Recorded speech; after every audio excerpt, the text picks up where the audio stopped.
Hello,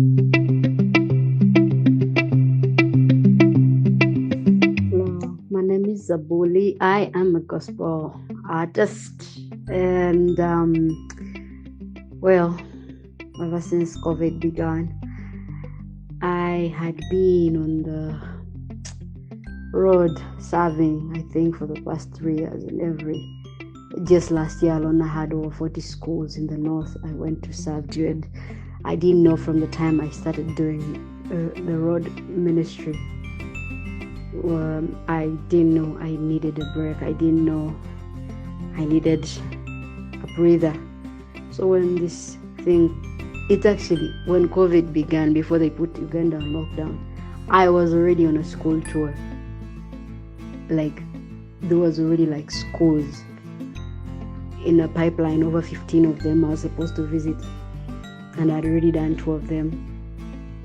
So when it hit, it's like it changed everything for me. I had to start asking myself, okay, so what more? Okay, so what next? Okay.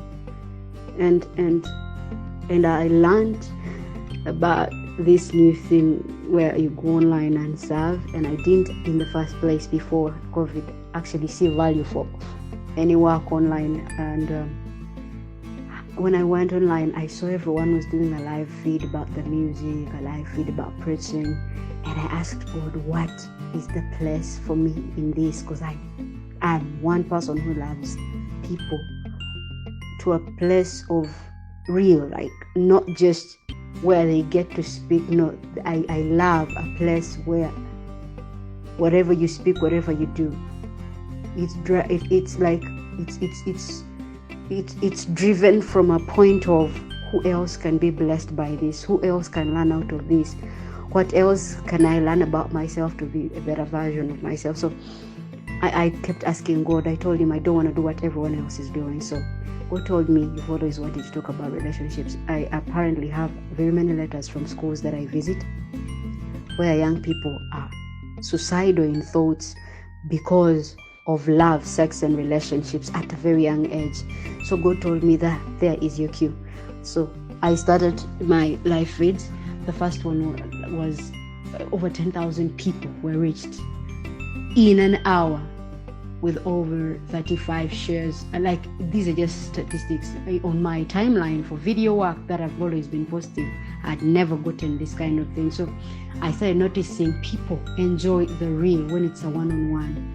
That's one of the things I learned. Number 2, I've grown closer with God, because now I'm at a place where I want more than what the life I've been living can offer. I want to break some rules just to see how great He placed whatever purpose He placed in me.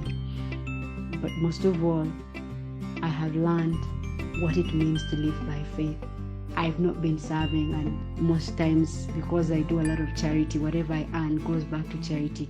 By the time I entered COVID, I had just finished an event of Girl Get Up and I had nothing. But for some reason, I've not called anybody for any help, but God just keeps surprising me. It is the weirdest thing that has happened all my life of salvation. Like, I've always had people say miracle this, miracle that. This COVID season taught me I'm a partner with God in whatever He's doing, that He had to take care of me when I didn't have anything. Through people I didn't even know what I do. And He always pats me on my back and tells me, I'll always have you back, because you've had my back when you go before the crowds to speak. You've put your heart out in everything. All I'm saying is, God never forgets His own. The question is, what bargaining chip do you have in your relationship with God? Look at Hezekiah. The man had to turn to the wall to tell God, I am not going to die. He practically refused to die. And when God looked through his record, He had no choice but to give the man life. I have learned that these seasons have taught me how deep my relationship has been with God, and all I desire is to do more and much more greater things. And out of this, I got a new sound of my music. I don't know whether it's going to be music, but it's a new sound, and I know it's going to bless people. It's called Real, Rare. It's called Raw, Real, but so rare. So when they told me to do this, I just thought I would share my life now and what it's going to be like after this. And I think it's going to be even greater, because now I know who I am with who I have been in God. God bless you all. I love you. This is Zabuli.